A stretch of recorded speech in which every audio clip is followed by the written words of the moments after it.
Bom dia, boa tarde, boa noite, concurseiros da ESA. Eu sou o Caio, passei no concurso em 2020 e esse é o canal Contribuir. A ideia do vídeo de hoje é contribuir também na sua aprovação em História, iniciando agora os trâmites do Brasil Império. Vamos falar na aula de hoje sobre o Primeiro Reinado.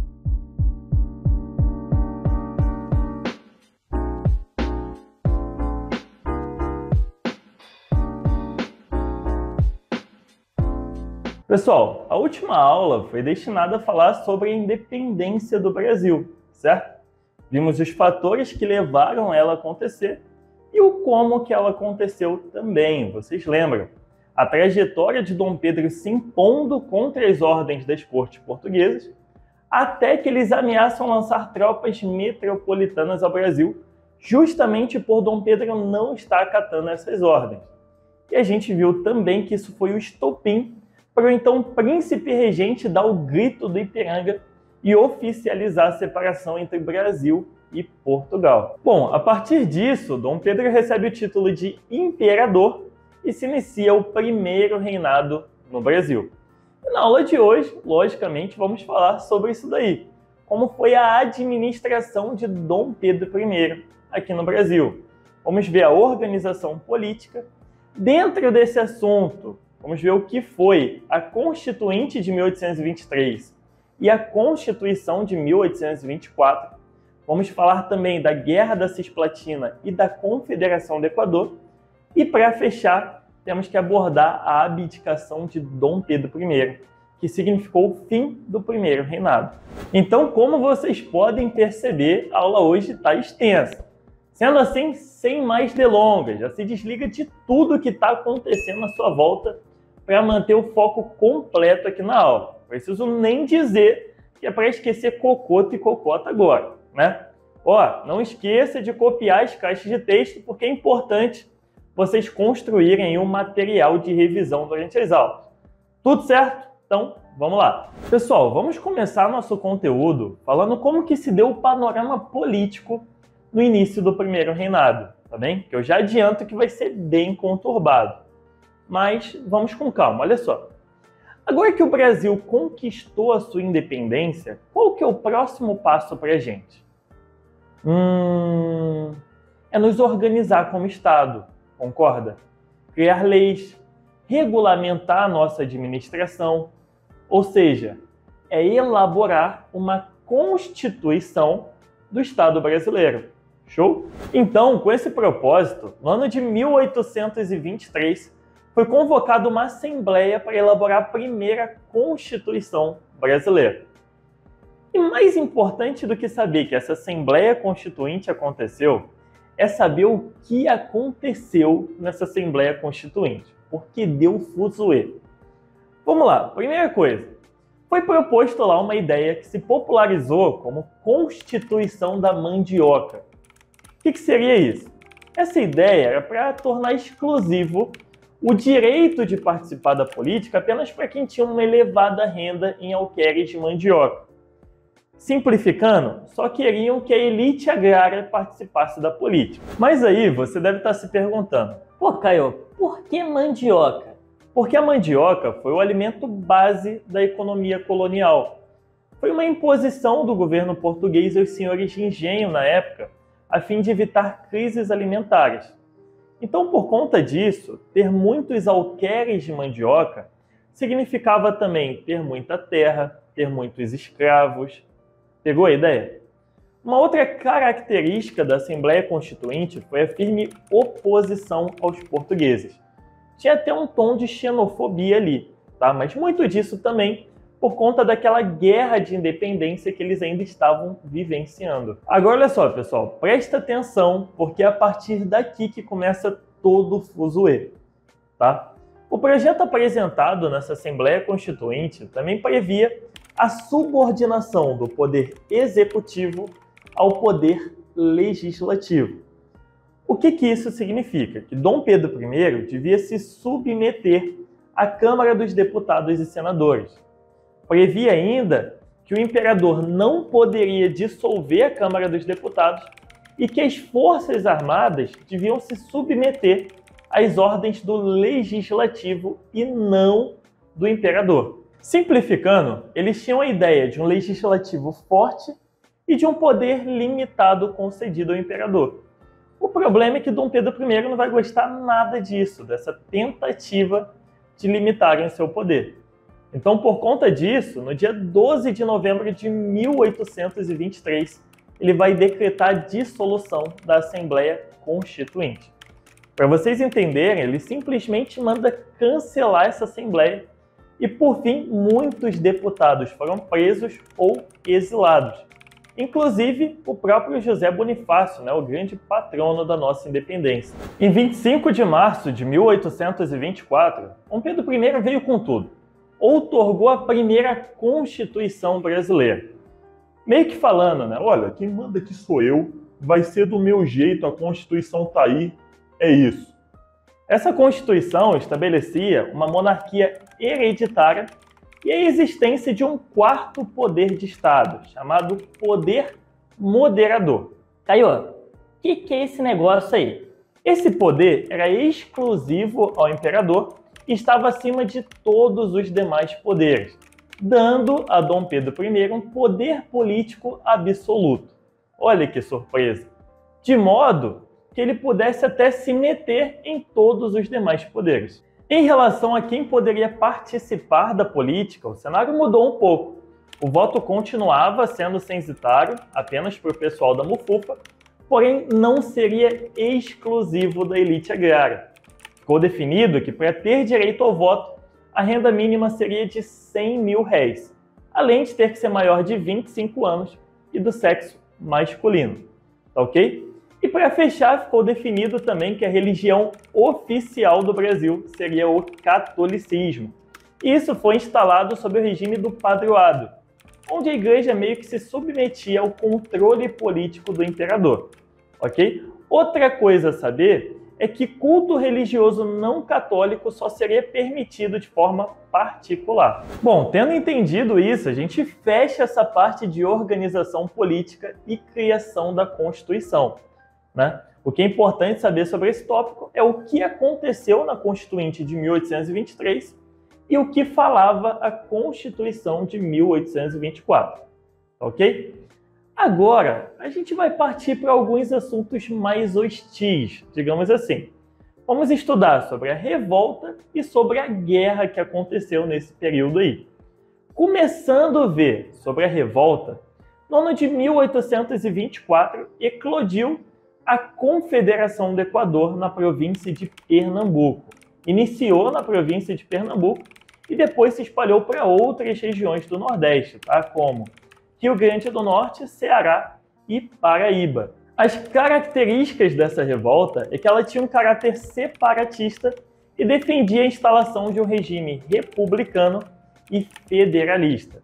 E com isso, a gente já consegue perceber a insatisfação com a monarquia, tendo em vista que eles buscavam por um sistema republicano, e também a insatisfação com a centralização do poder na mão do monarca, tendo em vista que eles também queriam um sistema federalista, que seria o quê? Um sistema com mais liberdade, com mais autonomia para as províncias e não ficar tudo centralizado. Entre os principais motivos para esse movimento acontecer, nós temos primeiro o autoritarismo de Dom Pedro I. Isso é uma coisa que a gente vai ver melhor em um outro tópico da aula, tá? Mas já tenham noção de que o primeiro reinado ele vai ser marcado por esse autoritarismo aí. E isso vai dar muito chabu, e a gente vai ver mais para frente sobre isso. Um outro motivo que motivou o pessoal a se rebelar foi a crise econômica que a região estava passando, principalmente por conta da desvalorização do açúcar e do algodão, que eram produtos muito fortes lá no Nordeste, além dos crescentes impostos vindos do Rio de Janeiro para sustentar o poder central. Esses foram alguns motivos que contribuíram para que esse movimento acontecesse. Mas saibam que o estopim mesmo foi a nomeação de um novo presidente para a província de Pernambuco. O poder local queria que o antigo presidente continuasse, um tal lá de Manuel Paes de Andrade.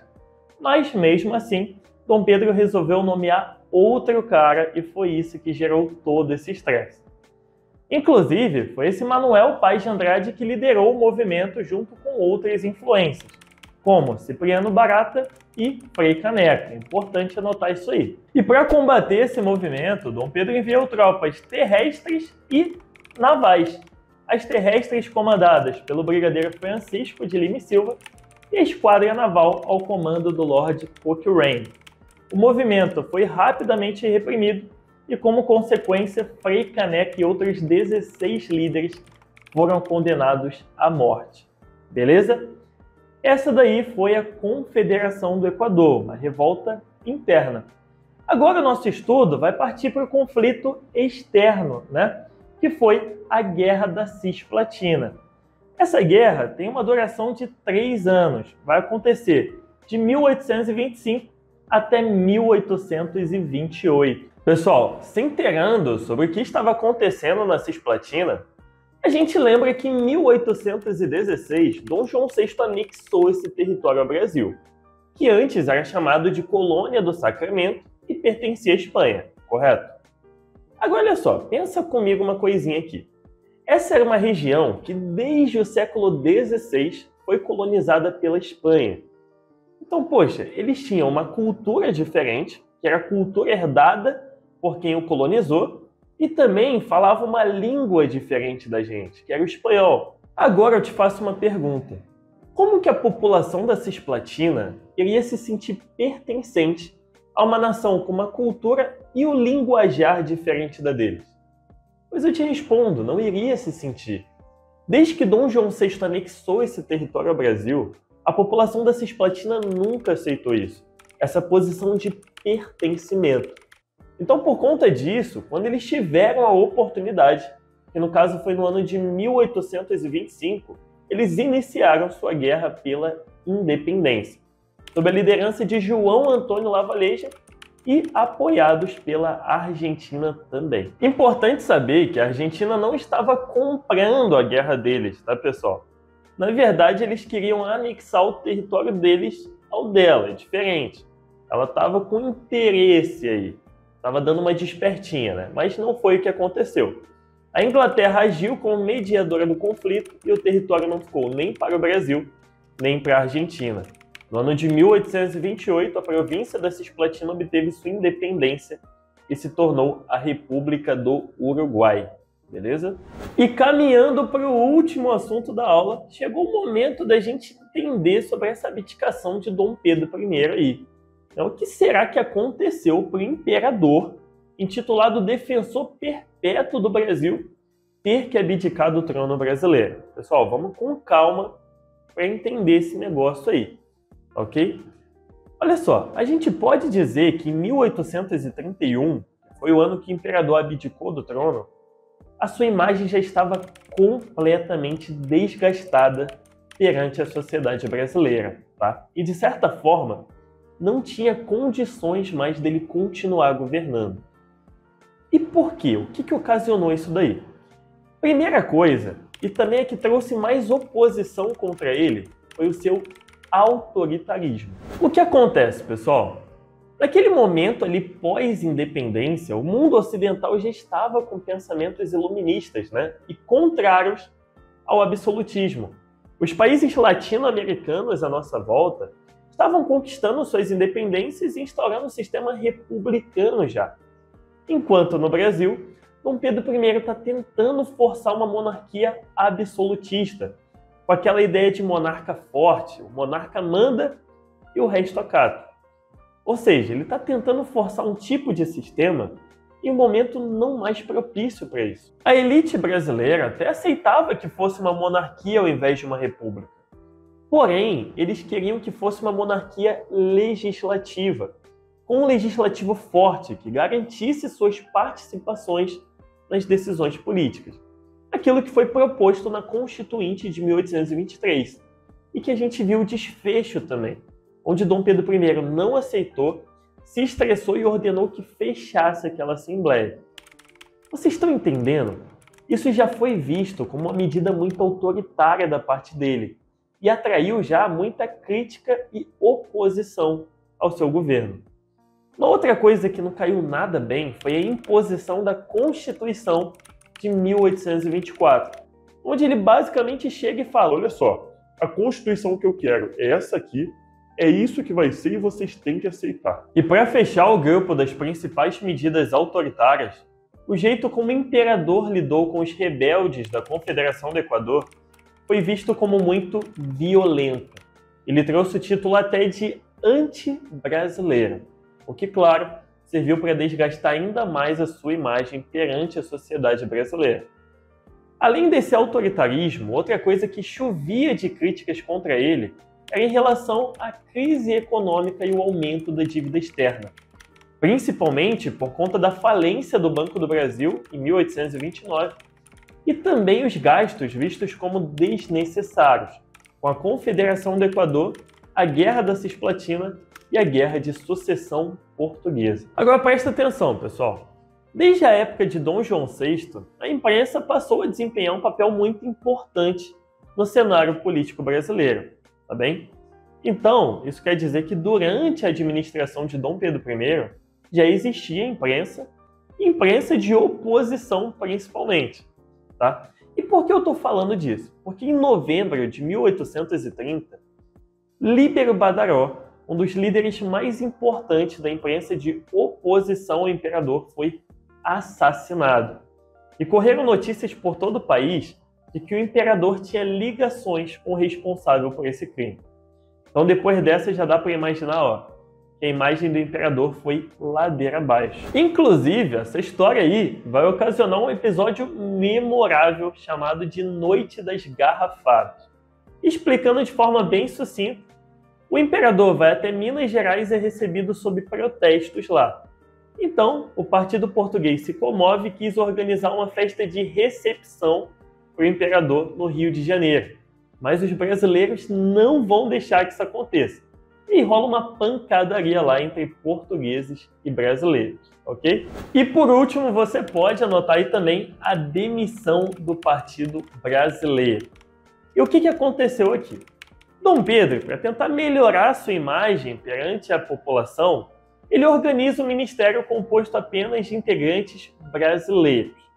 O problema é que os integrantes desse ministério não acatavam completamente as suas ordens. Então ele fica com um pouquinho de raiva, né?